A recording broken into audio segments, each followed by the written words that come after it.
ஒரு ஊரில் ஒரு ஆள் இருந்தான். அவன் ஒரு நாள் கோயிலுக்கு போனான். கடவுள்கிட்ட வேண்டிக்கிட்டான், எனக்கு ஒரு 1,00,000 ரூபா நீ கொடுத்தா நான் உன் சன்னதியில் ஒரு தேங்காய் உடைக்கிறேன் அப்படின்னு வேண்டிக்கிட்டான். கடவுள் பார்த்தார். உடனே அவன் கண் முன்னாடி தோன்றினார். இந்தா நீ கேட்ட 1,00,000 ரூபாய் அப்படின்னு சொல்லி அவன் கையில் பணத்தை கொடுத்துட்டு மறைஞ்சிட்டார். இவனால் நம்பவே முடியல. இவ்வளவு சுலபமாக கிடைக்கும்னு தெரிஞ்சிருந்தா அனாவசியமாக ஒரு தேங்காய் உடைக்கிறேன்னு வேண்டியிருக்க வேண்டியது இல்லையே அப்படின்னு நினச்சான். இருந்தாலும் வேண்டுதலை நிறைவேற்ற வேண்டியது கடமை. அதுக்காக என்ன பண்ணால், பக்கத்தில் ஒரு கடைக்கு போனான். ஒரு தேங்காயை கையில் எடுத்தான். இது என்ன விலைன்னு கேட்டான். 5 ரூபான்னார் கடையில் இருந்தவர். அதிகமாக இருக்குதே விலைன்னா. அப்படின்னா ஒன்று செய்யுங்க, அடுத்த ஊருக்கு போங்க, அங்கே தென்னந்தோப்பு அதிகம், அதனால் அங்கே இதை விட குறைஞ்ச விலைக்கு கிடைக்கும் அப்படின்னார். சரின்னு அடுத்த ஊருக்கு கிளம்புனான். அங்கே போய் விசாரித்தான். ஒரு தேங்காய் 3 ரூபாய் விலைன்னாங்க. இதுவும் அதிகமாக தெரியுதேன்னா. அப்படின்னா ஒன்று செய்ய, அதுவும் அந்த ஆற்று ஓரமாக ஒரு தென்னை மரம் இருக்கு பார், அதில் நீயே ஏறி பறிச்சுக்கோ, ஒரு தேங்காய்க்கு 1 ரூபா கொடுத்தா போதும் அப்படின்னார் அந்த தோப்புக்கு சொந்தக்காரரு. இவனுக்கு மரம் ஏற தெரியாது. இருந்தாலும் ஆசை யாரை விட்டுது, விலை சல்லிசாக இருக்குதே. ஆற்று ஓரம் போனால் தட்டு தடுமாறி அந்த மரத்தில் ஏறினா அந்த தென்னை மரம் வளைஞ்சி ஆற்று பக்கம் போய் அப்புறம் நிமிர்ந்து இருந்தது. அதாவது மரத்தின் உச்சி சரியாக ஆற்றுக்கு நடுவில் இருந்தது. ஆற்றுல வெள்ளம் கரை புரண்டு ஓடிக்கிட்டு இருக்கு. இவன் கடவுள் கொடுத்த 1,00,000 ரூபாயை மடியில் வச்சு இறுக்கி கட்டிக்கிட்டான். உச்சிக்கு போய் காய் பறிக்கிற சமயத்தில் காற்று மழையும் பலமாக கலந்து அடிக்க ஆரம்பிச்சுட்டுது. கால் வழுக்கி விட்டுட்டுது. இவன் சடார்னு ஒரு தென்னை மட்டையை பிடிச்சிக்கிட்டு தொங்க ஆரம்பிச்சிட்டான். கீழே பயங்கரமான வெள்ளம். மடியில் 1,00,000 ரூபா பணம். என்ன செய்கிறதுன்னு தவிக்கிறான். இந்த சமயம் கரையில் ஒரு யானைப்பாகன் யானையை குளிப்பாட்டிக்கிட்டு இருக்கிறான். அது அவன் கண்ணில் பட்டுது. ஐயா ஒரு உதவின்னு கத்துனான். அவன் என்ன செய்யணும்னு கேட்டான். உன் யானையை மெதுவாக இங்கே அழைச்சிட்டு வா, எனக்கு நேராக கீழே நிறுத்து, என் காலை பிடிச்சி மெதுவாக கீழே இறக்கி விட்ரு, என் மடியில் இருக்கிற பணத்தில் உனக்கு 10,000 ரூபா தரேன் அப்படின்னா. அவன் பார்த்தான். காலை கையை பிடிச்சா கூட எவனும் இந்த காலத்தில் 10 ரூபாய்க்கு மேலே தரமாட்டேங்கிறான். இவன் காலை பிடிச்சா 10,000 தர்றேங்கிறான் அப்படின்னு யோசனை பண்ணான். உடனே யானையை கொண்டுட்டு போனான். அவனுக்கு நேராக கீழே நிறுத்தினான். அவன் காலை பிடிச்சான். அவ்வளவுதான். அந்த நேரம் பார்த்து யானை மெதுவாக நடந்து அப்பால் போட்டுது. இப்போ யானைப்பாகன் அவன் காலை கெட்டியாக பிடிச்சிக்கிட்டு தொங்குறான். பரிதாபமாக மேலே பார்க்குறான். அவன் மட்டையை பிடிச்சிக்கிட்டு தொங்குறான். இப்போ யானைப்பாகன் சொல்கிறான், தம்பி மட்டையை விட்டுறாத, கெட்டியாக பிடிச்சிக்கோ, நான் உனக்கு 10,000 ரூபா தரேன், இதோ மடியில் தான் வச்சுருக்கேன்னா. மேலே தொங்குறவனுக்கு இந்த நிலைமையிலேயும் ஒரு சந்தோஷம், மேற்கொண்டு ஒரு 10,000 ரூபா நமக்கு கிடைக்கும் போல இருக்கே அப்படின்னு. இந்த சமயத்தில் ஒருத்தன் ஒட்டகத்தை ஓட்டிகிட்டு வந்தான் அந்த பக்கமாக குளிப்பாட்டுறதுக்கு. யானைப்பாகன் பார்த்துட்டான். ஐயா ஒட்டகக்காரரே, அதை இங்கே கொண்டுட்டு வா, எங்கள் காலை பிடிச்சி பத்திரமா இறக்கி விடு, நாங்கள் பணம் கொடுக்குறோம்னா. அவனும் பணத்துக்கு ஆசைப்பட்டு வந்தான். அவன் காலை பிடிக்கிற சமயம் ஒட்டகமும் நழுவி போட்டுது. இப்போ 3 பேருமே வரிசையாக தொங்குறாங்க. ஒட்டகக்காரன் கத்துறான், தம்பி மட்டையை விட்டுறாத, கெட்டியாக பிடிச்சிக்கோ, நான் என் மடியில் இருக்கிற 5,000 உனக்கு தந்துடுறேன்னா. மேலே தொங்குறவனுக்கு இன்னமும் சந்தோஷம், இவனும் பணம் தர்றேங்கிறான். அப்படின்னா இன்றைக்கி நமக்கு மொத்த பண வரவு எவ்வளவு அப்படின்னு ஒவ்வொன்றா கூட்டி பார்க்க ஆரம்பித்தான். மனக்கணக்கு சரியாக வரல. அதனால் அப்படியே விரலை விட்டு எண்ண ஆரம்பித்தான். அவ்வளவுதான். மட்டையை விட்டுட்டு கை நழுவி வந்துட்டுது. 3 பேரும் பொத்துன்னு ஆற்றுல விழுந்தாங்க. படாத பாடுபட்டு தட்டு தடுமாறி கரைக்கு வந்து சேர்ந்தாங்க. 3 பேர் மடியில் இருந்த பணமும் ஆற்றோட போட்டுது. பேராசை பெருநஷ்டம் அப்படின்னு ஒரு பழமொழி இருக்குல்ல, அதை விளக்கறதுக்காக சொல்லப்பட்ட கதை இது. இந்த காலத்தில் ஒருத்தர் ஒரு நீச்சல் குளத்தில் நீச்சல் அடிச்சுக்கிட்டு இருக்கிறார். காவலுக்கு இருந்தவர் அதை கவனிச்சுட்டார். கரையிலேருந்து சத்தம் போட்டாராம், இதோ பாருங்கள், இங்கே ராத்திரி 8 மணிக்கு மேலே நீச்சல் அடிக்கிறது சட்டப்படி குற்றம், அதுக்கு அனுமதி கிடையாது, தெரியாதா உங்களுக்கு அப்படின்னாராம். இதுக்கு அவர், ஐயையோ நான் நீச்சல் அடிக்க வந்தவன் இல்லைங்க, சும்மா சுற்றி பார்க்க வந்தவன், தடுமாறி குளத்தில் விழுந்துட்டேன், நீச்சல் தெரியாது, அதனால் தத்தளிச்சுக்கிட்டு இருக்கிறேன் அப்படின்னு கத்துனாராம். கரையில் இருந்தவர் பார்த்தார். ஓ அப்படின்னா சரி, அதுக்கு ஒன்றும் தடை இல்லை அப்படின்னு சொல்லிவிட்டு அவர் பாட்டு நடந்து போய், நம்மளை மாதிரி ஒரு ஆசாமி அவன் நம்மளை மாதிரியே கற்பனை பண்ணான். அதாவது நாம தான் இந்த உலகத்தில் ரொம்பவும் கஷ்டப்படுறோம், மற்றவங்க எல்லாம் சந்தோஷமா இருக்கிறாங்க அப்படின்னு அவன் நினச்சிக்கிட்டான். அவன் ஒரு நாள் கடவுளை வேண்டிக்கிட்டானான், சுவாமி இந்த உலகத்தில் எவ்வளவோ பேர் இருக்கிறாங்க, ஒவ்வொருத்தருக்கும் ஒவ்வொரு விதமான கஷ்டம் இருக்கலாம், ஒத்துக்கிறேன், இருந்தாலும் எனக்கு அது கொஞ்சம் அதிகமாக இருக்கிறது மாதிரி தெரியுது, அதனால் நீங்கள் எனக்காக ஒரு சின்ன உதவி செஞ்சால் போதும், அது வேற ஒன்றும் இல்லை, என்கிட்ட இருக்கிற துயரங்களை இன்னொருத்தர் யாருக்கிட்டையாவது கொடுத்துருங்க, அவர்கிட்ட இருக்கிற துயரங்களை என்கிட்ட மாற்றி கொடுத்துருங்க. ஒரு மியூச்சுவல் டிரான்ஸ்ஃபர், அவ்வளவுதான். அப்படி பண்ணிவிட்டா போதும் அப்படின்னு வேண்டிக்கிட்டானான். அன்னைக்கு ராத்திரியே அவன் ஒரு கனவு கண்டிருக்கான். வானத்திலிருந்து ஒரு குரல் கேட்டிருக்கு. அது என்ன சொல்லிச்சு தெரியுமா? ஏ ஜனங்களே, எல்லாரும் அவங்கவுங்க கஷ்டங்களை ஒரு பையில போட்டு எடுத்துக்குங்க. அப்படி எடுத்துக்கிட்டு நேராக இந்த ஊர் எல்லையில் இருக்கிற கோயிலுக்கு வந்து சேருங்க அப்படின்னு அந்த குரல். ஆஹா, கடவுள் நம்ம பிரார்த்தனைக்கு செவி சாய்ச்சுட்டார் அப்படின்னு சந்தோஷப்பட்டான் இவன். உடனே என்ன பண்ணான்? தன்கிட்ட இருந்த கஷ்டத்தையெல்லாம் ஒரு சாக்கு பையில போட்டு எடுத்துக்கிட்டான். வீட்டை விட்டு வெளியில வந்தான். தெருவில் இறங்கி நடக்கிறான். அங்க பார்த்தா ஏகப்பட்ட பேர் ஆளுக்கு ஒரு பைய தூக்கிக்கிட்டு கோயிலுக்கு போயிட்டு இருக்கிறாங்க. சில பேர் மூட்டையா கட்டி தலையில சுமந்துக்கிட்டு போயிட்டு இருக்கிறாங்க. இவன் பார்த்தான். இவனுக்கு ரொம்ப ஆச்சரியமா இருந்தது. ஏன்னா எல்லாரும் வச்சிருக்கிற பைய இவன் பைய விட பெருசா இருந்தது. இவன் பை தான் இருக்கிறதுலே கொஞ்சம் சின்னதா தெரிஞ்சது. இப்ப அவன் மறுபடியும் சாமியை வேண்டிக்கிட்டான். கடவுளே, இப்ப உள்ள சூழ்நிலையை கவனிச்சா என்கிட்ட இருக்கிற பைய பரவாயில்லன்னு தோணுது. அதனால வேற பைய எதையும் மாற்ற வேணாம், இதுவே பரவாயில்ல, இந்த பையோட திரும்பி வீட்டுக்கு போனா போதும்னு நினைக்கிறேன் அப்படின்னு ஏதோ நினைக்க ஆரம்பிச்சுட்டான் அவன். எல்லாரும் கோயிலுக்கு போய் சேர்ந்தாங்க. கோயில்ல அந்த குரல் மறுபடியும் கேட்டுது. எல்லாரும் அவங்கவுங்க பைகளை சோகத்துல தொங்க விடுங்க. திடீர்னு விளக்குகள் அணையும், மணி அடிக்கப்படும், அதுதான் அடையாளம். அந்த சமயத்துல இருட்டுல உங்களுக்கு வேண்டிய பைய நீங்க மாத்தி எடுத்துக்கலாம், தேர்ந்தெடுத்துக்கலாம். வெளிச்சம் இருக்கிறப்பவே உங்களுக்கு பிடிச்ச பைக்கு பக்கமா பார்த்து நீங்க நின்றுக்கலாம் அப்படின்னு சொல்லி விவரம் சொல்லிச்சான் அந்த குரல். அப்படி சொன்னதுக்கு அப்புறம் திடீர்னு விளக்கு அணைஞ்சுது, மணி அடிச்சுது. கொஞ்ச நேரம் கழிச்சு மறுபடியும் விளக்குகள்லாம் எரிஞ்சுது. இப்போ பார்த்தா எல்லாரும் அவங்கவுங்க பையையே கெட்டியா பிடிச்சிட்டு நிக்கிறாங்க. இவனும் அப்படியே நிக்கிறான். இவன் மெதுவா பக்கத்துல நிக்கிறவங்கிட்ட கேட்டானா, ஏன் நீங்க பைய கையிலேயே வச்சிருக்கிறீங்க, செவுத்துல மாட்டலையா அப்படின்னு கேட்டிருக்கான். இல்லப்பா, நீ ஏன் கையிலேயே வச்சிருக்கிறியோ அதே காரணத்துக்காக தான் நாங்களும் வச்சிருக்கிறோம். நம்ம கவலைகளை பத்தி நமக்கு ஓரளவுக்காவது தெரியும். ஆனா மற்றவங்க கவலைகள் நமக்கு பரிச்சயம் இல்லாதவை, பழக்கம் இல்லாதது. அதனால நமக்கு தெரிஞ்ச கவலைகளை சமாளிக்கிறது சுலபம். தெரியாததை சமாளிக்கணும்னா மறுபடியும் ஆரம்பத்துல இருந்து ஆரம்பிக்கணும். அதனால பழைய நண்பர்களோட வாழறது தான் மேல் அப்படின்னு ஆனான். அதுக்கப்புறம் அவன் தன்னோட பைய போதும்னு வீட்டுக்கு திரும்பி வந்துட்டானான். இது ஒரு பெரியவர் சொல்லி இருக்கிற கதை. அதனால நம்ம கிட்ட இருக்கிற கஷ்டங்கள் தான் பெருசு, அதை இன்னொருத்தங்கிட்ட கொடுத்துட்டு மாத்திக்கலாம் அப்படின்னு நினைக்கிறது தப்பு. இதே மாதிரி இன்னொரு சம்பவம். ஒரு ஊர்ல ஒரு நாள் ராத்திரி ஆகாயத்திலிருந்து கடவுள் குரல் கேட்குது. இந்த ஊர்ல இருக்கிற ஜனங்கள்லாம் கொஞ்சம் கவனிங்க, உங்களுக்கு ஒரு செய்தி. அதாவது இங்க இருக்கிற ஜனங்கள்லயே கொஞ்சம் கூட கவலையே இல்லாத ஆள் யாருன்னு எனக்கு தெரியணும். அதனால எல்லாரும் அவங்க கவலைகளை ஒரு பையில போட்டு எடுத்துக்கிட்டு கோயிலுக்கு வாங்க அப்படின்னாரு கடவுள். உடனே வரிசையா எல்லாரும் வர ஆரம்பிச்சாங்க. எல்லார் கையிலையும் பை இருந்தது, சின்னதும் பெருசுமா. கவலையே இல்லாத ஆள் யாருன்னு தேடினார் கடவுள். ஒரே ஒரு ஆள் மட்டும் கையில எதுவும் இல்லாம வெறும் கையை வீசிக்கிட்டு ரொம்ப ஜாலியா நடந்து வந்துகிட்டு இருந்தான். கடவுள் அவங்ககிட்ட போனார். ஏப்பா, உனக்கு கவலையே இல்லையா அப்படின்னு கேட்டார். எனக்கும் சில கவலைகள்லாம் உண்டு அப்படின்னு அவன். எங்க அதெல்லாம்னு கேட்டிருக்காரு கடவுள். பின்னாடி லாரியில வந்துகிட்டு இருக்கு அப்படின்னு அவன். ஒரு ஊர்ல 4 நண்பர்கள் இருந்தாங்க. 4 பேரும் சோம்பேறிகள். 4 பேருக்கும் எந்த வேலையும் செய்யறதுக்கு உடம்பு வளையறதில்ல.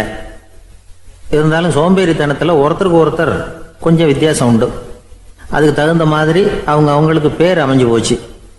ஒருத்தன் கால் சோம்பேறி, இன்னொருத்தன் அரை சோம்பேறி, அடுத்தவன் முக்கால் சோம்பேறி, கடைசி ஆளு முழு சோம்பேறி. இவங்க 4 பேரும் நண்பர்கள். அப்புறம் எப்படி காரியம் நடக்கும்? 4 பேரும் ஒரு வீதியில் அப்படியே நடந்து போய்கிட்டு இருக்கிறாங்க. நல்ல பசி. எங்கேயாவது சோறு போடுவாங்களா அப்படின்னு பார்த்துக்கிட்டே வந்தாங்க. அவங்க வந்த வழியில் ஒரு ரூபா காசு கிடந்தது தரையில். அவங்க கண்ணில் அது பட்டுது. ஆனாலும் அதை குனிஞ்சு எடுக்கணுமே, அதுக்கு சோம்பேறித்தனம். முழு சோம்பேறி பார்த்தான். பக்கத்தில் வந்துக்கிட்டு இருந்த முக்கால் சோம்பேறிக்கிட்ட சொன்னானா, டேய் அதை கொஞ்சம் குனிஞ்சு எடுறா அப்படின்னானா. அவன் என்ன பண்ணான் தெரியுமா? அதுக்கு அடுத்தபடியாக வந்த அரை சோம்பேறிக்கிட்ட சொன்னானா, டேய் நீ அதை கொஞ்சம் குனிஞ்சு எடுறா அப்படின்னானா. அவன் இவனோட மோசம், அடுத்தவங்ககிட்ட சொல்லியிருக்கிறான். அவனும் குனியறதுக்கு தயாராக இல்லை. ஆக கூடி கடைசியில் யாருமே காசை எடுக்கலை. என்னத்துக்கு அனாவசியமாக உடம்ப வளைச்சிக்கணும்? அப்படின்னு எல்லாரும் பேசாமல் வந்துட்டாங்க. அவங்க பாட்டுக்கு நடந்து வந்துக்கிட்டே இருக்கிறாங்க. எதிரில் ஒருத்தன் வாழைப்பழத்தை வண்டியில் வச்சு தள்ளிகிட்டே வந்தான். ரூபாய்க்கு 4 பழம்னு கூவி விற்றுக்கிட்டே வர்றான். இப்போ அந்த முழு சோம்பேறி சொன்னானா, டேய் வழியில் கிடந்ததை 1 ரூபா அதையாவது எடுத்துக்கிட்டு வந்திருந்தா இப்போ இந்த பழத்தை வாங்கி ஆளுக்கு ஒன்று சாப்பிடலாமே அப்படின்னானா.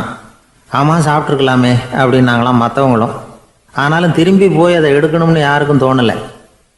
பேசாமல் சோர்ந்து போய் நடந்து வந்தாங்களாம். இருட்டி போச்சு. வழியில் ஒரு கோவில்.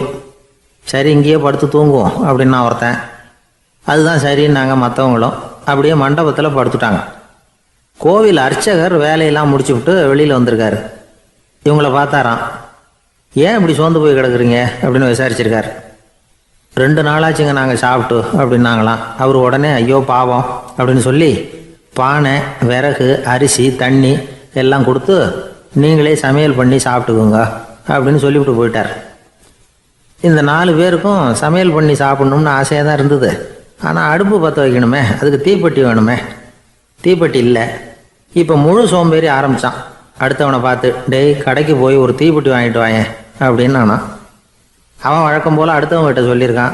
அவன் அதுக்கு அடுத்தவங்ககிட்ட சொல்லியிருக்கிறான். கடைசியாக கால் சோம்பேறிக்கிட்ட வந்து சேர்ந்தது. அவனும் அது நம்மால் முடியாது அப்படின்னு பேசாமல் இருந்துட்டான். இப்போ தீப்பெட்டி வேணுமே, அதுக்கு என்ன பண்ணுறது? அவங்களுக்குள்ளே பேசி ஒரு முடிவுக்கு வந்தாங்களாம். அதாவது யார் முதல்ல வாயை திறந்து பேசுகிறாங்களோ அவங்க தான் தீப்பெட்டி வாங்கிறதுக்கு போகணும் அப்படின்னு. அவ்வளவுதான். உடனே 4 பேரும் வாயை கெட்டியாக மூடிக்கிட்டு படுத்துக்கிட்டாங்க. அவங்க சமையல் பண்ணி சாப்பிட்டாங்களா என்ன அப்படிங்கிறது அர்ச்சகருக்கு தெரியல. சரி பார்த்துட்டு வரலாமேன்னு வந்தார். வந்து பார்க்குறாரு, இவங்க 4 பேரும் அசையாமல் படுத்து கிடக்குறாங்க. அர்ச்சகர் பயந்துட்டார். ஒருவேளை பசி தாங்காமல் செத்து போட்டாங்களோ அப்படிங்கிற பயம், அல்லது நாம் கொடுத்த உணவுப் பொருளில் ஏதாவது விஷம் கலந்துருக்குமோ அப்படின்னும் பயந்தார். அப்படின்னா நம்ம மேலே பழி வந்துருமே அப்படின்னு நினச்சி நடுங்க ஆரம்பிச்சிட்டார். அப்புறம் அவரும் ஒரு முடிவுக்கு வந்தாராம்.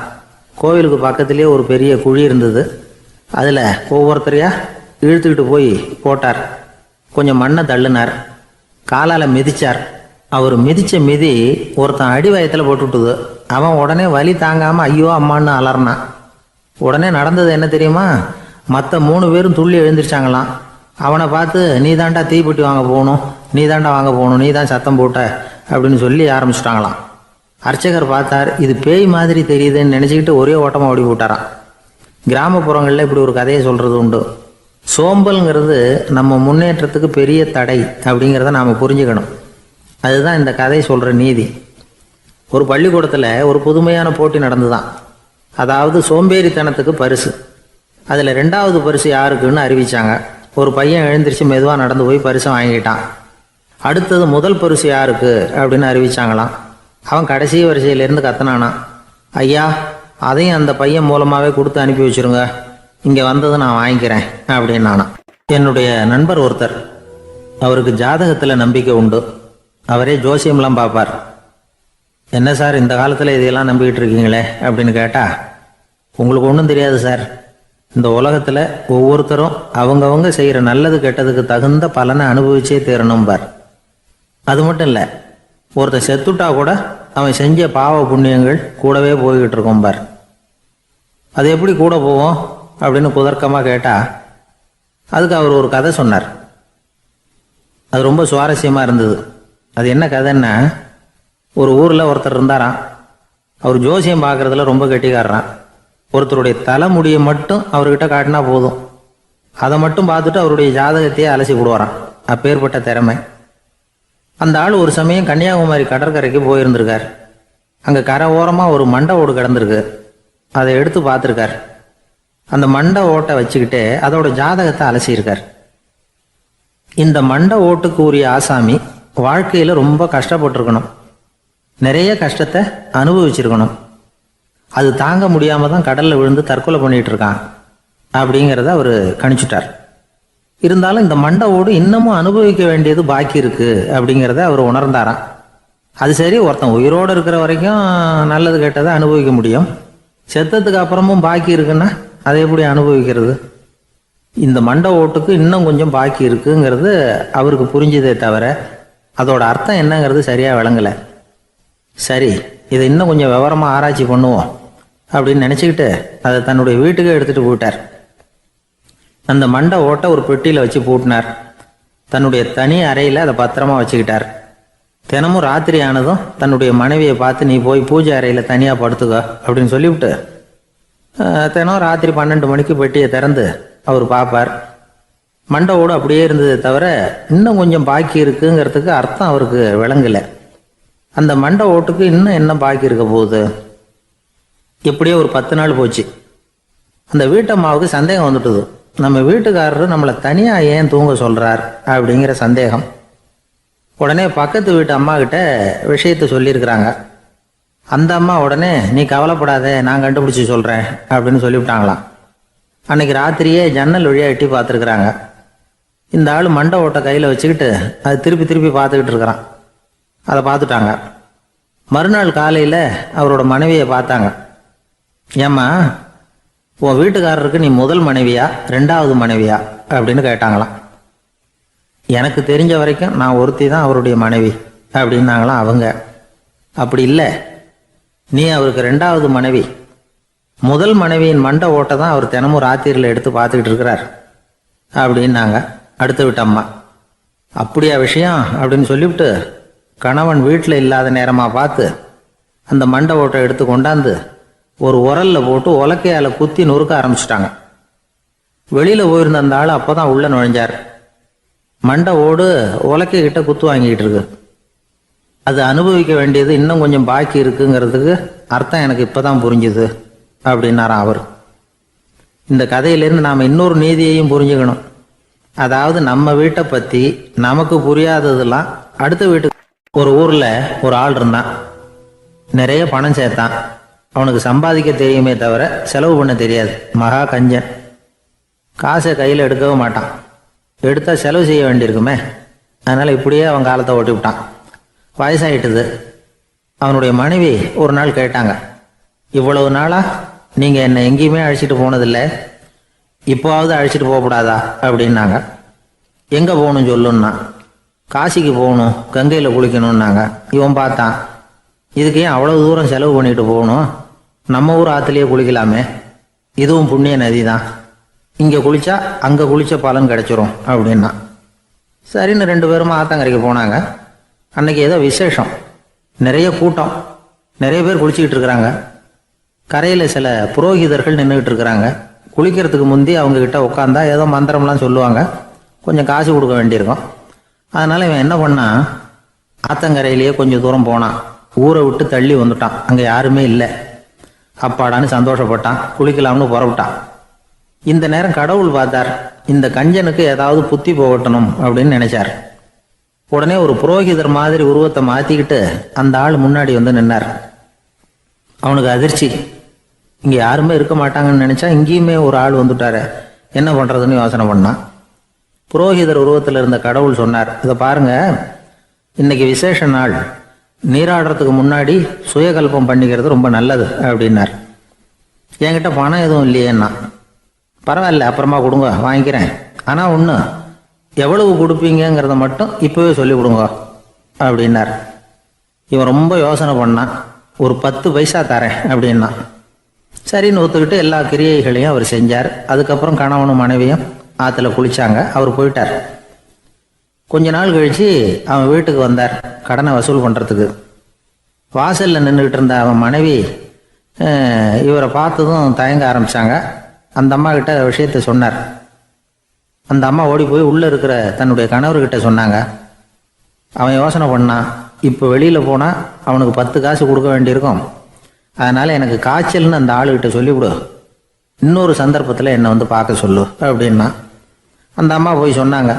அப்படிங்களா, அப்படின்னா அவரை நான் உடனே போய் பார்க்கணுமே அப்படின்னு உள்ளே நுழைய ஆரம்பித்தார். அவங்க மறுபடியும் இருங்க தான் வரேன்னு சொல்லிவிட்டு உள்ள ஓடி விஷயத்த சொன்னாங்க. இது ஏதுடா வம்பா போச்சு அப்படின்னு பார்த்தான். மனைவியை கிட்டத்தில் கூப்பிட்டான். இதோ பாரு, ஜன்னி கண்டு நான் இறந்து போயிட்டதா சொல்லிவிடு அப்படின்னா சொன்னாங்க. புரோகிதர் பார்த்தார். அப்படின்னா ஒரு வழியாக இருந்து அவருடைய இறுதி சடங்குகளையும் நானே முடிச்சுட்டு போயிடுறேன் அப்படின்னார். உள்ளே இருந்தவன் யோசனை பண்ணான், அந்த ஆள் என்னை விடமாட்டான் போல இருக்கு, அதனால் ஒரு சவப்பெட்டியில் என்னை வச்சு தூக்கிக்கிட்டு மயானத்துக்கு போங்க, பார்த்துக்கலாம் அப்படின்னா. புரோகிதரும் விடுற மாதிரி இல்லை, கூடவே நடந்து போய்கிட்டு இருக்கிறார். அங்கே இறக்கி சடங்குகளை முடிச்சுட்டு தீ வைக்கிற நேரம் பொட்டிக்குள்ள இருந்த நம்ம ஆளு அலறி அடிச்சுட்டு வெளியில ஓடி வந்தான். புரோகிதர் உருவத்தில் இருந்த கடவுள் சிரிச்சார், தன்னுடைய சுய உருவத்தை காட்டினார். அதுக்கப்புறம் அவனை கூப்பிட்டு, இதை பாருப்பா, ஏன் இப்படி அல்லாடுற, ஏதாவது வர வேணும்னா கேள் தரேன் அப்படின்னார். அவன் யோசனை பண்ணான், பகவானே ஒரே ஒரு வரம் தான் உங்ககிட்ட கேட்கணும்னா. என்ன வேணும் கேளுன்னார். அந்த 10 பைசா தட்சணையை தள்ளுபடி பண்ணா போதும் அப்படின்னா. கடவுளும் சரின்னு சொல்லிட்டு போயிட்டார். இப்படி ஒரு கதையை சுவாமி சிவானந்தர் சொல்லியிருக்கிறார். செல்வந்தர்கள் பல பேர் இப்படித்தான் இருக்கிறாங்க. தாங்களும் அனுபவிக்க மாட்டாங்க, அடுத்தவங்களுக்கும் கொடுக்க மாட்டாங்க. இது மாதிரியான கஞ்சர்களுக்கு இந்த உலகம் இல்லை அந்த உலகம் இல்லைங்கிறார் அவர். இந்த கதையில கடவுள் கடன் வசூலுக்கு வந்தது மாதிரி நம்ம ஊர் ஆள் ஒருத்தன் இன்னொருத்தர்கிட்ட 10 பைசா கடன் கொடுத்துட்டான். திருப்பி வாங்கறதுக்கு நடையா நடக்கிறான். கடைசியா கேட்டான், நீ எப்பதான் கடனை திருப்பி தரப்போற, அதை முடிவா சொல்லுன்னா. வர்ற வியாழக்கிழமை கண்டிப்பா கொடுத்துருவேன் அப்படின்னானா அவன். அன்னைக்கு நான் ஊர்ல இருக்க மாட்டேனே அப்படின்னானா இவன். அதனால என்ன, நானும் தான் அன்னைக்கு ஊர்ல இருக்க மாட்டேன் அப்படின்னானா. ஒரு காட்டுல ஒரு நரி இருந்தது. ஒரு நாள் காலை நேரம் அது தன்னுடைய இருப்பிடத்திலிருந்து வெளியில வந்தது. கொஞ்ச தூரம் நடந்து வந்தது. அப்பதான் அது தன்னோட நிழலை கவனிச்சு பார்த்தது. பார்த்தா அது ரொம்ப நீளமா பெருசா இருக்குது. காலை நேரத்துல நிழல் அப்படித்தானே இருக்கும். ஆனா அந்த நரிக்கு அந்த விஷயம் தெரியல. தன்னுடைய நீண்ட பெரிய நிழலை பார்த்து ஆச்சரியப்பட்டது. ஆஹா, நாம இவ்வளவு பெருசாவா இருக்கிறோம் அப்படின்னா என்னுடைய காலை சாப்பாட்டுக்கு ஒரு யானை இல்லைன்னா ஒரு ஒட்டகம் கிடைச்சாதான் சரியா இருக்கும் போல இருக்கு அப்படின்னு முடிவு பண்ணிட்டுது. உடனே ஒரு யானை அல்லது ஒட்டகத்தை தேடி அலைஞ்சது, எங்க கிடைக்கும்னு. கிடைக்கவே இல்லை. மத்தியானம் 12 மணி ஆயிட்டுது. பசியோடு அலையுது. இப்ப தன்னோட நிழலை பார்த்தது. அது மத்தியான நிழல் எப்படி இருக்கும், அது ரொம்பவும் குறுகி போய் தெரிஞ்சுது. உடனே அந்த நரி என்ன நினைச்சுக்கிட்டு தான் தெரியுமா, காலை ஆகாரம் சாப்பிடாததுனால நம்ம உடம்பு இப்படி அழிச்சு போட்டுதே அப்படின்னு நினைச்சுக்கிட்டு தான். கொஞ்ச நேரம் கழிச்சு மறுபடியும் தன்னுடைய நிழலை பார்க்குது. அது இன்னமும் குறுகி போய் காலடியிலேயே வந்துட்டுது. அதுக்கு பயமா போயிடுது. ஐயையோ, இன்னும் கொஞ்ச நேரத்துல நாம இறந்துருவோம் போல இருக்க. இப்ப என்ன செய்யறது? இந்த சமயத்துல ஒரு எறும்பு கிடைச்சா கூட போதும், அதை நம்ம காலை ஆகாரமா நினைச்சு சாப்பிட்டுள்ளாமே அப்படின்னு நினைச்சுதான். நம்முடைய நிழல் கூட நம்மள மாதிரியே தான் அடிக்கடி மாறிக்கிட்டே தான் இருக்குது. அது எப்பவும் ஒரே மாதிரி இருக்கிறது இல்லை. மனிதனுக்கு ஏற்படுகிற தன்முனைப்பு இருக்கு பாருங்க, ஈகோ, அது கூட ஒரு நிழல் மாதிரி தானா. அப்படி நினைக்க ஆரம்பிச்சுட்டா அதனால ஏதும் பிரச்சனை வராதான். தன்முனைப்பை நிழல் போலவே ஏற்றுக்கொள்ளுங்கள் அப்படிங்கிறது பெரியவங்க கருத்து. ஒரு காரியத்தை வெற்றிகரமா நல்ல விதமா செஞ்சு முடிக்கிறோம்னு வச்சுக்கோங்க, அந்த சமயத்துல ஒரு வித நுட்பமான தற்பெருமை நமக்குள்ள உண்டாகுது. இது இயற்கையானது, அதனால இது மேல பற்று வைக்கக்கூடாது. அப்படி வைக்க ஆரம்பிச்சுட்டா அந்த தற்பெருமை ஒரு நிரந்தர விருந்தாளியா நம்ம கிட்ட தங்கிக்கும். நம்ம நிழல் எப்படின்னு பாருங்க, நாம நடக்கும் பொழுது நம்ம பின்னாடியே வரும். தன்முனைப்பையும் அப்படியே நினைச்சுக்குங்க. நிழல் யாருக்கும் எந்த பிரச்சனையையும் உண்டாக்குறது இல்லை. ஆனா அந்த நிழலை கண்டே நாம பயப்பட ஆரம்பிச்சுட்டா நாம எதுலையும் வெற்றி காண முடியாது. நிழலோட சண்டை போடக்கூடாது. அது மாதிரி தன்முனைப்போடவும் நாம சண்டை போட வேண்டியதில்லை. இல்லாத ஒன்றோடு சண்டை போடுறது எப்படின்னா, அது இருட்டோட சண்டை போடுறது மாதிரி.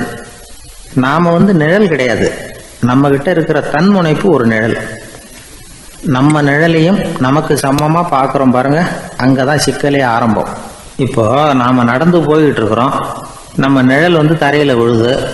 யாரோ ஒருத்தர் நம்ம நிழல் மேல காலை வச்சு நடந்து போறார். உடனே அவர்கிட்ட சண்டைக்கா போறோம், ஏண்டா என் நிழலை மிதிச்ச அப்படின்னு. நமக்கு தெரியும் அது நிழல் தாங்கிறது. அவர் உங்க மேல நடக்கல, உங்களுடைய நிழல் மேலதான் நடக்கிறார். அது மாதிரி உங்க தன்முனைப்பின் மேல யாராவது நடந்தா உங்களை அவமானப்படுத்துறதா நினைக்கிறீங்க. காரணம், நாமளும் நம்ம தன்முனைப்பும் ஒண்ணுங்கிற நினைப்பு தான் காரணம், மற்றபடி வேற ஒண்ணும் கிடையாது. நம்ம நிழல் மேல நடக்கிறவர் நம்மளை காயப்படுத்துறது இல்லை. தன்முனைப்பை வேண்டாத ஒன்னாவும் பார்க்க வேண்டியதில்லை. அது இயற்கை. நிழலை உங்க முன்னாடி வைக்க வேணாம், அது உங்க பின்னாடியே இருக்கட்டும். நிழலின் நிழலாகி விடாதீர்கள், நீங்கள் நீங்களாகவே இருங்கள். இதுதான் சான்றோர் சிந்தனை. ஒரு பேருந்துல ஒரே நெரிசல். ஒருத்தர் பக்கத்துல நின்றுகிட்டு இருந்தவர்கிட்ட ரொம்ப பணிவா விசாரிச்சார், ஏன் சார், நீங்க ஏதாவது பெரிய உத்தியோகத்துல இருக்கிறீங்களா அப்படின்னார். அப்படிலாம் ஒண்ணும் இல்லைங்க என்னார் அவரு. அப்படின்னா வேற ஏதாவது அரசியல்ல பெரிய பதவியில் இருக்கிறீங்களா அப்படின்னு கேட்டார். அதுவும் இல்லைங்க என்னார். சரி, பணமாவது அதிகமாக வச்சுருக்கீங்களா அப்படின்னு கேட்டார். அப்படிலாம் ஒன்றும் கிடையாது சார்னார் அவர். அப்புறம் எதுக்குடா என் காலை மிதிச்சுக்கிட்டு இருக்கிற, எடுறா காலை அப்படின்னாராம் இவர். வெளிநாட்டுக்கு போகணும்னு ஆசை, ஆனால் அவனுக்கு எந்த மொழியும் தெரியாது. இருந்தாலும் சமாளிச்சுக்கலாம்னு முடிவு பண்ணிட்டு கிளம்பிட்டான். ஏதோ ஒரு தேசத்துக்கு போய் சேர்ந்தான். அங்கே அவனுக்கு யாரையும் தெரியாது. அவங்க என்ன மொழியில் பேசிக்கிறாங்க அப்படிங்கிறது கூட புரியல. என்ன பண்ணுறதுன்னு யோசனை பண்ணிட்டு ஒரு இடத்துல நின்றுக்கிட்டு இருக்கிறான். எதிர ஒரு பெரிய கட்டடம், நிறைய பேர் உள்ளே போயிட்டு இருக்கிறாங்க. இவனும் அவங்க பின்னாடியே உள்ளே போனான். ஒரு பெரிய அறை, அலங்காரம்லாம் பண்ணி வச்சிருக்கிறாங்க. நிறைய பேர் சாப்பிட்றதுக்காக உட்காந்துருக்குறாங்க. இவனுக்கு நல்ல பசி, அதனால் இவனும் உட்காந்தான். சாப்பாடு போட்டாங்க, சாப்பிட்டான். அன்பான உபசரிப்பு. இவன் மனசு உள்ள நினச்சிக்கிட்டான், இது ஏதோ அரசருடைய அரண்மனை மாதிரி தெரியுது, இன்னைக்கு ஏதோ விருந்து நடக்குது, நல்ல வேளை நம்ம பசியும் தீர்ந்தது அப்படின்னு நினச்சிக்கிட்டே நிமிர்ந்து பார்க்குறான். சாப்பாடு பரிமாறினவன் எதிரில் ரொம்ப பணிவோட முதுகை வளைச்சி வணக்கம் தெரிவித்தான்.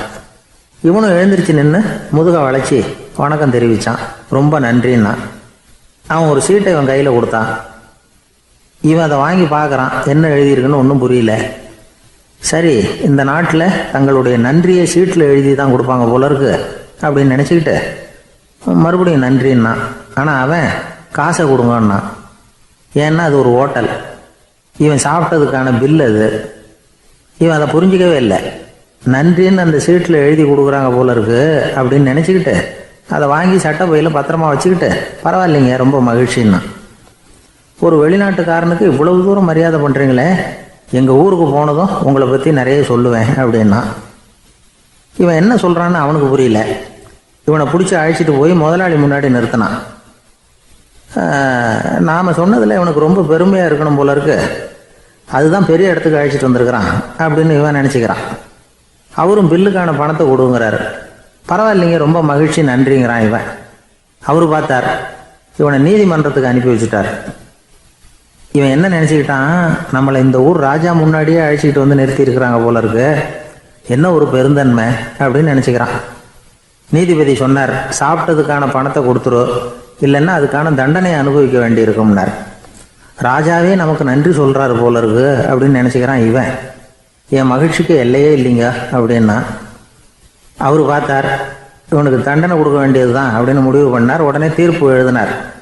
இவனை கழுதையில் பின்புறமாக உட்கார வைங்க, இவன் ஒரு மோசடிக்காரன் அப்படின்னு ஒரு போர்டு எழுதி அவன் கழுத்தில் மாட்டுங்க, அப்புறம் அந்த கழுதையை ஊர் பூரா விரட்டுங்க அப்படின்னார். இவனுக்கு தான் மொழி புரியலையே, ஏதோ நடக்குது அப்படிங்கிறது மட்டும் புரியுது. எல்லாரும் சேர்ந்து இவனை ஒரு கழுதை மேலே உட்கார வச்சாங்க. ஓஹோ, நம்மளை பாராட்டி ஒரு ஊர்வலம் நடத்துகிறாங்க போல இருக்கு அப்படின்னு நினச்சிக்கிறான் இவன். எல்லாரும் சத்தம் போட்டுக்கிட்டு கையை தட்டிக்கிட்டு கழுதை பின்னாடி ஓடி வர்றாங்க. இவனுக்கு ரொம்ப உற்சாகமாக இருக்குது. எல்லாருக்கும் கை கூப்பி வணக்கம் சொல்லிக்கிட்டே போகிறான். கூட்டத்தில் திடீர்னு ஒரு தெரிஞ்ச முகம் தெரியுது. அவனுடைய தேசத்தை சேர்ந்த ஒரு ஆள் அவன்.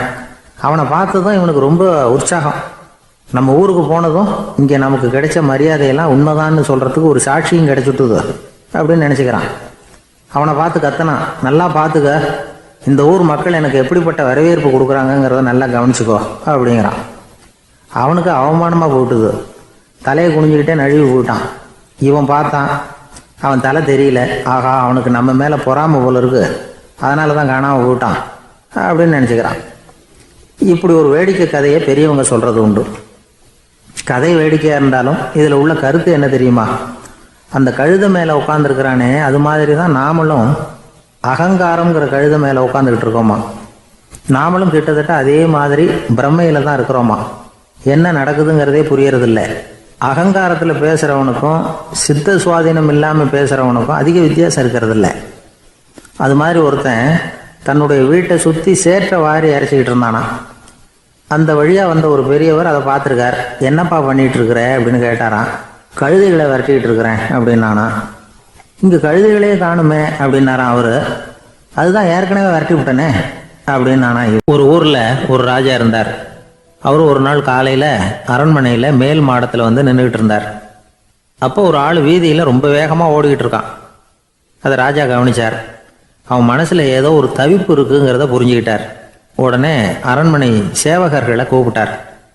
அந்த ஆளை இங்கே அழைச்சிட்டு வாங்க அப்படின்னார். இவங்க ஓடி போய் அந்த ஆளை அழைச்சிட்டு வந்தாங்க. மன்னர் முன்னாடி நிறுத்தினாங்க. மன்னர் அவனை நிமிர்ந்து பார்த்தார். எதுக்காக இவ்வளவு வேகமாக ஓடிக்கிட்டு இருக்கிற அப்படின்னு கேட்டார். இதுக்கு அவன் சொன்னான், மன்னா, நம்ம கோட்டையின் வடக்கு வாசல் இருக்கு இல்லையா, அது ஓரமாக ஒரு பெரிய பாறாங்கல் கிடக்கு. அதுக்கு அடியில் நான் ஒரே ஒரு வெள்ளி நாணயத்தை புதைச்சி வச்சிருக்கேன். அது இப்போ எனக்கு தேவைப்படுது. என்னுடைய மனைவிக்கு ஒரு பரிசு வாங்கி கொடுக்க வேண்டியிருக்கு. அதுக்காக தான் அவசரமாக ஓடிக்கிட்டு இருக்கிறேன் அப்படின்னா. மன்னர் யோசனை பண்ணார். அப்புறம் சொன்னார், அதுக்காகவா இப்படி ஓடுற? பரவாயில்ல, அதை பற்றி கவலைப்படாத. நான் உனக்கு 10 வெள்ளி காசுகள் தர்றேன், வாங்கிட்டு திரும்பி போ அப்படின்னார். இவன் தலையை சொரிஞ்சான். மன்னா, நீங்கள் கொடுக்கறத ரொம்பவும் மகிழ்ச்சியோடு வாங்கிக்கிறேன். இருந்தாலும் அதுக்கப்புறம் அந்த வடக்கு வாசலுக்கு போய் அங்கே இருக்கிற ஒரு நாணயத்தையும் எடுத்துக்கிட்டு போயிடுறேனே அப்படின்னு நான். இதை பாருப்பா, அந்த ஒரு நாணயத்தை மறந்துடு, உனக்கு 100 வெள்ளி நாணயங்கள் தரேன் இருக்கார். மன்னா, ரொம்ப மகிழ்ச்சி. உங்கள் மாதிரி தாராள குணம் வேற யாருக்கும் வராது. நீங்கள் கொடுக்குற 100 நாணயங்களையும் வாங்கிக்கிறேன். இருந்தாலும் வடக்கு வாசலுக்கு போய் அதையும் எடுத்துக்கிட்டா 101 ஆயிடுமே அப்படின்னு நானா. இதை பாருப்பா, அந்த ஒரு நாணயத்தை மறந்துடு, அது எக்கேடாவது கெட்டு போகட்டும். நான் உனக்கு 100 பொற்காசுகள் தரேன், அதையாவது வாங்கிட்டு வந்த வழியிலேயே திரும்பி போடுன்னாராம். தங்க நாணயங்களே தரேன்னு சொல்கிறீங்க, தாராளமாக வாங்கிக்கிறேன். இருந்தாலும் வடக்கு வாசலுக்கு போய் அப்படின்னு மறுபடியும் ஆரம்பித்தான். அரசர் பொறுமை இழந்துட்டார். கடைசியாக ஒரு முடிவுக்கு வந்துட்டார். இதை பாருப்பா, உனக்கு என்னுடைய ராஜ்யத்திலேயே பாதியை கொடுத்துட்றேன், அப்படியாவது திருப்தியாக திரும்பிப்போ அப்படின்னாராம். மன்னா, உங்களுடைய பெருந்தன்மைக்கு ஈடு இணையே கிடையாது. தேசத்திலேயே பாதி பிரித்து கொடுக்குறேன்னு சொல்கிறீங்க, அதனால் உங்ககிட்ட ஒரு சின்ன வேண்டுகோள் அப்படின்னானா. சொல்லுன்னாராம் மன்னர் ஆர்வமாக. இவன் மெதுவாக ஆரம்பித்தான். அப்படி இந்த ராஜ்யத்தை 2ஆக பிரிக்கிறப்போ அந்த வடக்கு வாசல் இருக்கிற பக்கத்தை என்கிட்டயே கொடுத்துருங்கோ அப்படின்னானா. மன்னர் அசந்து போயிட்டார். இந்த கதை எதுக்காகன்னு கேட்டால், மனம்ங்கிறது ஒரு குரங்குங்கிறத புரிஞ்சுக்கிறதுக்காகத்தான். உன்னை பிடிச்சிக்கிட்டா லேசில் விடாது. அப்படிப்பட்ட மனசை அறிவு தான் வழி நடத்தணும். அதில் தான் வாழ்க்கையின் வெற்றி அடங்கியிருக்குது. ஒரு சின்ன பையன் தெருவில் அழுதுகிட்டு இருந்தான். ஏன்பா அழுவுறேன்னு ஒரு பெரியவர் கேட்டார். 1 ரூபா காசை இங்கே தொலைச்சுட்டேன் அப்படின்னா. சரி, அதுக்காக அழாத, அதுக்கு பதிலாக 10 ரூபா தரேன், இந்தா வச்சுக்கோன்னு கொடுத்தாரு. அந்த 10 ரூபாயை வாங்கி சட்டப்பையில் போட்டுக்கிட்டு அதை விட அதிகமாக சத்தம் போட்டு அழ ஆரம்பிச்சுட்டான். மறுபடியும் ஏன்டா அழறேன்னு கேட்டார் பெரியவர். அந்த 1 ரூபாயும் கிடச்சிட்டுதுன்னா இப்போ என்கிட்ட 11 ரூபா இருக்குமே, இப்போ 10 ரூபா தானே இருக்குது அப்படின்னு சொல்லிவிட்டு அழறான். அசோக மன்னர் வந்துகிட்டு இருக்கார். அவருடைய ஆலோசகர்கள் எல்லாம் பக்கத்தில் வந்துகிட்டு இருக்கிறாங்க. அந்த சமயத்தில் எதிரில் ஒரு புத்த பிக்ஷு வர்றார். அசோகர் பார்க்குறார். ஓடி போய் அவர் காலில் விழுந்து வணங்குறார். அசோக மன்னரின் தலை அந்த புத்த துறவியின் பாதத்தில் பட்டுக்கிட்டு இருக்கு. பக்கத்தில் நின்றுகிட்டு இருந்த அமைச்சருக்கு இது ரொம்ப சங்கடமாக போச்சு. ரொம்ப வருத்தப்பட்டார்.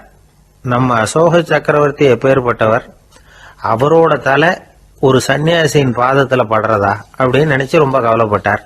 அரண்மனைக்கு திரும்பினதும் அமைச்சர் மெதுவாக ஆரம்பிச்சார். அரசே, எனக்கு ரொம்ப வருத்தமா இருக்குது அப்படின்னார். எதுக்குன்னார் மன்னர். அசோக சக்கரவர்த்தியின் தலை, அதாவது அந்த சிரம், ரொம்ப மதிப்புமிக்க ஒன்று. அது ஒரு சன்னியாசியின் காலில் படலாமா அப்படின்னார். அசோகர் பதில் சொல்லல, சிரிச்சார், போயிட்டார். அதுக்கப்புறம் ஒரு சரியான சந்தர்ப்பத்துக்காக காத்துக்கிட்டு இருந்தார். ஒரு நாள் அமைச்சரை கூப்பிட்டார். எனக்கு 3 தலைகள் வேணும் அப்படின்னார். சொல்லுங்க, கொண்டுகிட்டு வரேன் அப்படின்னார் அமைச்சர். அசோகர் சொன்னார், முதல்ல எனக்கு தேவையானது ஒரு ஆட்டின் தலை, 2வது ஒரு புலியின் தலை, 3வது ஒரு மனிதனின் தலை. இதுதான் அசோகர் கேட்டது. எங்க இருந்தாலும் கொண்டு வாங்கன்னார். அமைச்சர் புறப்பட்டார். ஆட்டுத்தலை, புலித்தலை கிடைச்சிட்டுது. அப்புறமா ஒரு சுடுகாட்டுக்கு போய் ஒரு மனித தலையும் சேகரம் பண்ணிட்டு ராஜா கிட்ட வந்துட்டார். அரசே, உங்கள் ஆணைப்படி 3 தலைகளையும் கொண்டு வந்திருக்கிறேன்னார். அசோகர் பார்த்தார். ரொம்ப நல்லது, இப்ப இது 3ஐயும் எடுத்துக்கிட்டு போய் சந்தையில வித்துட்டு வாங்க அப்படின்னார். அமைச்சர் அதுகளை எடுத்துக்கிட்டு சந்தைக்கு போனார். முதல்ல ஆட்டுத்தலை நல்ல விலைக்கு வித்து போச்சு. நல்ல விலை கொடுத்து வாங்கிட்டு போட்டாங்க. அடுத்தபடியா புலி தலைய ஒருத்தர் வாங்கிட்டார். அதை பாடம் பண்ணி வீட்டில் மாட்டி வைக்கலாமே அப்படின்னு நினைச்சு அதையும் வாங்கிட்டு போட்டார். மனித தலையை மட்டும் வாங்கறதுக்கு யாரும் முன் வரல. எல்லாரும் அதை பார்த்துட்டு விலைக்கு போக ஆரம்பிச்சாங்க. அமைச்சர் திரும்பி வந்தார். அரசே, இந்த தலையை மட்டும் யாரும் வாங்க மாட்டேங்கிறாங்க அப்படின்னார். சரி, பரவாயில்ல, இதை இலவசமாவே இனாமாவே யாருக்கிட்டையாவது கொடுத்துட்டு வந்துருங்க அப்படின்னார். அமைச்சர் மறுபடியும் சந்தைக்கு போனார். இதை இலவசமா தரேன், இதை வாங்கிக்கோங்க அப்படின்னார். அப்பவும் அதை யாரும் வாங்கிக்கிறதுக்கு தயாரா இல்லை. மறுபடியும் திரும்பி வந்து மன்னர்கிட்ட விவரத்தை சொன்னார். இப்போ மன்னர் சொல்றார், அமைச்சரே, உயிர் இருக்கிற வரைக்கும் தான் இந்த தலைக்கு மதிப்பு. ஜீவன் போனதுக்கு அப்புறம் அதோட மதிப்பும் போயிடுது. அதனால மதிப்பு இருக்கும் பொழுதே பெரியவர்கள் பாதம் பணிந்து அந்த புனிதத்தை வந்து பெற்றுக்கொள்ளணும் அப்படின்னார். பணிவுங்கிறது வேற, அடிமைத்தனம்ங்கிறது வேற. பெரியவர்களை பணிவது நமக்கு பெருமை தரக்கூடிய விஷயம். இதை வந்து மனசுல வச்சுக்கிட்டு எப்போ காலில் விழணும், எப்போ காலில் விழக்கூடாது அப்படிங்கிறத முடிவு பண்ணிக்கணும். ஒரு சாதாரண ஆள் நடந்து வந்துகிட்டு இருந்தார். எதிரில் வந்த ஒரு பெரிய மனுஷன் ஓடி போய் அவர் காலில் விழுந்து தன்னுடைய தலையை அவர் பாதத்தில் கொண்டு போய் வச்சார். கொஞ்ச நேரம் கழிச்சு எழுந்திரிச்சு வந்துட்டார். வந்த பிறகு இவரை கேட்டேன், ஏன் திடீர்னு ஓடி போய் அந்த ஆளு காலில் விழுந்தீங்க அப்படின்னு. அவர் போட்டிருக்கிறது என்னோட காணாம போன செருப்பான்னு கண்டுபிடிக்கிறதுக்காக அப்படி விழுந்தேன் அப்படின்னார். அவர் ஒரு பெரிய குடும்பத்துல பிறந்தவர். இருக்கிற சொத்துக்கள் எல்லாத்தையும் வாரி வழங்கி விட்டு காட்டுக்கு புறப்பட்டார் தவம் செய்யறதுக்காக. இருந்தது ஊராவும் கொடுத்துட்டார். இனிமே எதுவுமே இல்லை கொடுக்கறதுக்கு. அப்போ கடைசியா ஒருத்தன் வந்து கையை நீட்டினானா, ஐயா ஏதாவது கொடுங்கன்னு இருக்கான். அவர் பார்த்தார், கட்டியிருக்கிற வேட்டியை தவிர வேற எதுவுமே இல்லை. 8 முழம் பட்டு வேட்டி ஜரிகை கரையோடு இருக்குது. கடைசியாக அதை தான் எடுத்துக்கிட்டு அவர் புறப்பட்டுருக்கார். அவர் பார்த்தார், எதிரில் அவன் பரிதாபமாக நின்றுக்கிட்டு இருக்கிறான். அந்த 8 முழ வேட்டியை 2ஆ கிழிச்சார். 4 முழத்தை அவங்ககிட்ட கொடுத்தாரு. மீதி 4 முழத்தை தன்னுடைய இடுப்பில் கட்டிட்டு அவர் காட்டுக்கு போயிட்டார். இவன் என்ன பண்ணான் தெரியுமா? கையில் கிடைச்ச 4 முழத்தை எடுத்துக்கிட்டு கடை வீதிக்கு போனான். பழைய பட்டு வேட்டி ஜருகை இதெல்லாம் விலைக்கு வாங்குற வணிகர் ஒருத்தர் இருக்கார். அவர்கிட்ட போனான். இதை விலைக்கு எடுத்துக்கிறீங்களா அப்படின்னு கேட்டிருக்கான். அவர் வாங்கி பார்த்துருக்கார். ஆஹா, இது ரொம்ப அருமையான வேட்டி, விலை உயர்ந்த ஜருகை, இது ஏது உனக்கு அப்படின்னு கேட்டாரான். அவன் நடந்தது சொல்லியிருக்கான். அப்படின்னா ஒன்று செய்ய, இந்த வேட்டியோட இன்னொரு பாதியையும் மெதுவாக வாங்கிட்டு வந்துரு, உனக்கு நிறைய பணம் தர்றேன் அப்படின்னாரான் அந்த வணிகர். இவன் கொஞ்சம் யோசனை பண்ணி பார்த்தான். கொஞ்சம் இருங்கத்தை வந்துடுறேன் அப்படின்னு சொல்லிவிட்டு நேராக காட்டுக்கு போனான். அவர் எங்கே இருக்காருன்னு தேடி கண்டுபிடிச்சான். அவர் ஒரு இடத்துல தவக்கோலத்தில் இருக்கிறார். கட்டியிருந்த இடைவேட்டியும் அவர் அறியாமல் நழுவி கீழே விழுந்து கிடக்குது. இவனுக்கு ரொம்ப வசதியாக போச்சு. அவரை கேட்க வேண்டிய அவசியமே இல்லை. மெதுவாக சத்தம் போடாமல் அடி மேலே அடி வச்சு நெருங்கினான். அவர் கண்ணை மூடிக்கிட்டு அவர் பாட்டு நின்றுட்டு இருக்கிறார். இவன் மெதுவாக போய் கீழே கிடந்த அந்த துணியை எடுத்துக்கிட்டு சத்தம் போடாமல் திரும்பி நடந்தான். ஒரு 2-3 அடி எடுத்து வச்சிருப்பான். அப்படி ஓட ஆரம்பிக்கிற சமயத்தில் அவன் காலில் கீழே கிடந்த முள்ளு ஒன்று நறுக்குன்னு தச்சு விட்டுது. வலி தாங்க முடியாமல் அம்மான்னு கத்தியிருக்கான். இந்த சத்தத்தினால கண்ணை மூடி நின்றுகிட்டு இருந்த அவரோட தவம் கலைஞ்சது. மெல்ல கண்ணை திறந்து பார்க்குறார். தன் இடையில இருந்த வேட்டி அவன் கையில் இருக்கு. இப்போ அவர் நினைக்கிறார், என்ன நினைக்கிறாருன்னா, இந்த வேட்டி மீது நான் வைத்த ஆசையல்லவா அவனை திருடனாக ஆக்கி விட்டது அப்படின்னு நினைச்சாரான். இந்த வேட்டி மேல நாம வச்ச ஆசை அவனை திருடும்படி ஆகிவிட்டதே அப்படின்னு நினைச்சாரான். இது எப்பேற்பட்ட மனநிலை அப்படிங்கிறத கொஞ்சம் யோசனை பண்ணி பாருங்க. தான் ஒரு பொருள் மேல வச்ச பற்று இன்னொரு மனிதன் திருடனாக ஆகிறதுக்கு காரணம் ஆயிட்டதேன்னு நினைக்கிறார். அப்படி நினைச்ச அந்த பெரியவர் யார் தெரியுமா? அவர் தான் மகாவீரர். இழந்துட்டேங்கிறிய, நீ என்னத்தை கொண்டுகிட்டு வந்த எங்க இழந்துடுறதுக்கு? நீ என்னத்தை உண்டாக்குன இது அழிஞ்சுட்டுதுன்னு சொல்றதுக்கு? இதுதான் அவருடைய சிந்தனை. இன்றைக்கு நம்ம சிந்தனையெல்லாம் வேற மாதிரி இருக்குது. ஒருத்தன் நடுத்தருவில் உட்காந்து அழுதுகிட்டு இருந்தான். அந்த வழியா வந்தவர் ஒருத்தர், ஏன்பா அழறேன்னு கேட்டாராம். 5 ரூபா சார், இந்த இடத்துல விழுந்துட்டுது, ரொம்ப நேரமா தேடுறேன், கிடைக்காது போல இருக்கு அப்படின்னு சொல்லிவிட்டு அழறான். எப்போ தொலைஞ்சதுன்னு கேட்டாராம் அவரு. அது எனக்கு தெரியாது சார், பணத்தை தொலைச்சவன் தேடி பார்த்துட்டு போயிட்டான், நான் அவனுக்கு பின்னாடி தேட வந்தவன் அப்படின்னு நானாம் இவன். சங்கீத வித்வான்களில் பல வகை உண்டு. சில குறிப்பிட்ட ராகங்களை பாடுறதுல அவங்களுக்கு பெருமை வர்றது உண்டு. ஆனால் ஒருத்தர் இருந்தார், அவரால் ஒரு ராகத்துக்கே பெருமை வந்தது. அந்த ராகத்தை அவர் வாசித்து கேட்கணும் அப்படின்னு சொல்லுவாங்க. அது என்ன ராகம்னா தோடி ராகம். சரி, அந்த வித்வான் யாருன்னா அவர் தான் திருவாவடுதுறை ராஜரத்னம் பிள்ளை. பேராசிரியர் கல்கி ஒரு சமயம் தம்முடைய பத்திரிகையில் எழுதினாராம். அதை அப்படியே படிக்கிறேன் கேளுங்களேன். ஆகா, ஸ்ரீ ராஜரத்னம் பிள்ளையின் தோடி ஆலாபனையை முதலில் கேட்டபோது அவருடைய கற்பனையை விட்டு தள்ளுங்கள், நம்முடைய மனதில் என்னென்ன இன்பமயமான கற்பனைகள் எல்லாம் உதித்தன. குழந்தை தாயிடம் கொஞ்சம் குரலை கேட்டோம், அன்னை குழந்தையிடம் கொஞ்சம் குரலை கேட்டோம், ரதியும் மன்மதனும் பேசிக்கொண்ட காதல் மொழிகளை கேட்டோம், முருகன் சிவபெருமான் செவிகுளிர மொழிந்த உபதேசத்தை கேட்டோம், கலைமகள் கவிஞனுக்கு அருளிய ஆசி மொழிகளை கேட்டோம், நாரத முனிவருடைய தம்பூரா சுருதியை கேட்டோம், ராவணன் தன் எலும்பை ஒடித்து வீணையாகச் செய்து வாசித்த கானத்தை கேட்டோம், கானப் பறவைகளின் கலகல ஒலியை கேட்டோம், கோலக் குயில்களின் குரல் இனிமையை கேட்டோம். இப்படிலாம் பேராசிரியர் கல்கி விமர்சனம் எழுதியிருக்கிறார்.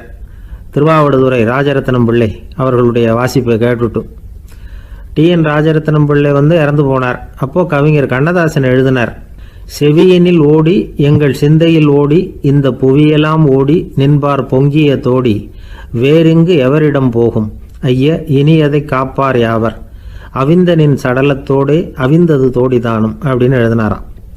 அந்த அளவுக்கு அவருடைய தோடியை ரசித்தவர்கள் உண்டு. அதே மாதிரி தோடின்னா என்னன்னு தெரியாமலே அவரை ரசித்தவங்களும் அந்த காலத்தில் உண்டு. அதாவது ஒரு பெரிய சபையில் இவர் வாய்ச்சிக்கிட்டு இருக்கிறார். பாதியில் ஒரு பெரிய மனுஷன் உள்ளே வந்தார். அவர் உடம்புல பட்டு வேஷ்டி, ஜருகை, அங்கவஸ்திரம், வாயில் வெத்தலை, வாசனை புகையில, காதில் வைரக்கடுக்கன், கழுத்தில் தங்க சங்கிலி, கை விரல் பூரா மோதிரம், கையில் ஒரு வெள்ளி வெத்தலை புட்டி, உதவிக்கு 2 பேர் பக்கத்தில். இவ்வளவு பந்தாவோடு வரார் கச்சேரி கேட்கறதுக்கு. இப்படி வந்தவர் முதல் வரிசையில் உட்கார்ந்தார். வித்வான் வாசித்து முடித்ததும் இவர் அவரை பார்த்து, ஐயா நீங்கள் தோடி வாசிக்கிறதுல ரொம்ப கெட்டிக்காரர்னு கேள்விப்பட்டிருக்கேன், அதை கேட்கறதுக்காக தான் மெனக்கிட்டு வந்திருக்கிறேன், அதை வாசிங்களேன் அப்படின்னாராம் இந்த பெரியவர். ராஜரத்னம் பிள்ளைக்கு ஒன்றும் புரியல. ஏன்னா இது வரைக்கும் அவர் வாசிச்சுக்கிட்டு இருந்ததே அந்த தோடி ராகத்தை தான். அதை வாசித்து முடித்ததும் அதை வாசிங்களேன்னு இவர் கேட்குறார். அப்படின்னா இவரோட ஞானம் எப்படிப்பட்டது? இவ்வளவும் கேட்டுட்டு இப்படி கேட்குறாரே அப்படின்னு அவர் யோசிச்சிருக்கிறார் ராஜரத்னம் பிள்ளை. உடனே என்ன பண்ணார் தெரியுமா? பக்கத்தில் ரொம்ப சாதுவாக சுருதி போட்டுக்கிட்டு இருந்த ஒரு முதுகில் ஓங்கி ஒரு குத்து விட்டாராம். அவருக்கு ஒன்றும் புரியல, எதுக்கு நம்மளை அடிக்கிறார் இவர், நம்மளை குத்துறாரு வித்வான்னு. அவர் அதிர்ச்சியால் இவர் நிமிர்ந்து பார்த்துருக்கார். அப்போ ராஜரத்னம் பிள்ளை சொன்னாராம், ஏய்யா ஐயா பெரிய மனுஷன், என்னுடைய பரம ரசிகர், தோடி ராகம் கேட்கணுங்கிறதுக்காக இவ்வளவு தூரம் வந்திருக்கிறார், வரிசையில் உட்காந்துருக்கார். நீ இந்த சமயம் பார்த்து தோடி ராகம் வாசிக்கிற நாதஸ்வரத்தை வீட்டில் வச்சுட்டு வந்துட்டியே, இப்போ ஐயாவுக்காக அந்த ராகத்தை நான் எப்படி வாசிக்கிறது அப்படின்னு சொல்லிவிட்டு மறுபடியும் முதுகில் ஒரு அடி கொடுத்தாராம். அடி வாங்கினவருக்கே சிரிப்பு அடக்க முடியலையா.